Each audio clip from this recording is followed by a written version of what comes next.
Hey, my friends, it's your buddy here, Patrick Allman from Stop Doing Nothing Media. And one request I constantly see in the group is how do I build a referral system?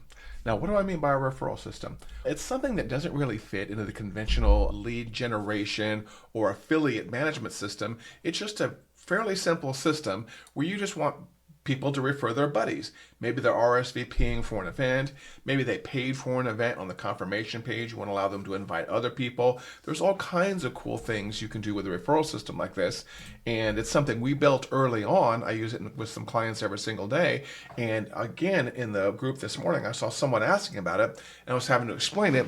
And after I have to explain something 2 or 3 times, it's time for a video. So here we go. Software, do your thing. Make my screen larger. Okay, so this is the front end to a referral system right here, and you can build this however you want. In this particular case, what we have here is we have the email address of the person doing the referring, and then on this particular screen, we have 6 custom fields, which are the referees' names and email addresses. So you're going to have a form like this either on an event confirmation page or on a free event RSVP, or maybe if somebody buys an ebook, they can invite their friends to get the ebook for free. Whatever it is, you need to build this form and at a minimum have this email field here, which is required for the referrer to fill out, and then these up here for him or her to be able to refer out the referees. Now, once this form is submitted, you go over here to an automation. This is a form triggered, form submitted automation here. And I always add notes so I know which automation this comes from right here. And then what you're doing is you're just checking to see if email address 1 is filled in, email address 2 is filled in, email address 3 is filled in. So here's my if right here where I'm basically checking that field and saying if referral email 1 is not empty, then I always change my ifs to match the question I'm asking. Did we get referrals? Is referral email 1 field blank? If it's not blank, then yes, we got one. Otherwise, I change my none branch to no, and then we say, do we get referrals? Yes, no, and then create the contact. And then same thing going forward. If I want to check 2 and 3, I would have another if down here, and I would basically do something like this. I would do something like this, and then you have to put your go-to, then you have to put a go-to right here to check the other fields. So you put a go-to right here, and then basically this one would be referral 2 and referral 3, and then the meat of your automation will be below this. For the purposes of this example, we are just going to get rid of some of these and stick with 1 referral. Now, this sounds pretty easy on the surface, right? You just basically check to see if that referral field is blank or not, and then you create a contact with the create contact field. Aha!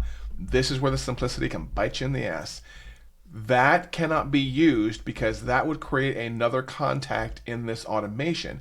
And in Highlevel, you can only have 1 contact in a single automation at a time. So I can't have 2 contacts in this automation, nor can I spawn another contact into this same automation from contact 1. So I put this here on purpose knowing it was wrong because we cannot use this. You cannot use the create contact unless you have an inbound webhook and you're creating a brand new person as a result of the particular automation. So we really can't use this. So what do we have to do? We have to delete this particular action and we have to use a webhook. That's my webhook over here. And we have to use a webhook because we want to spawn a new automation and spawn a new contact at the same time. So to do this, you have to have 2 different automations. You have to have a pitcher automation and a catcher automation. In the catcher automation, I pull in the webhook, create the contact, send them their invite email, or in this particular case, I guess we could say create referral, right? Referral contact, same thing. Create referral with the webhook data coming in. And so back over here on the pitcher automation is what I call this, we actually have to call a webhook. Lucky for me, I have my webhook saved up here. Right there, let's copy and paste that. So we're going to call the webhook down here to spawn off that other automation. So call a webhook. There's my URL right there. And then for custom data, you can't, I want to match the parameters over here. So over in my catcher automation, I look for something called the first and email on that webhook.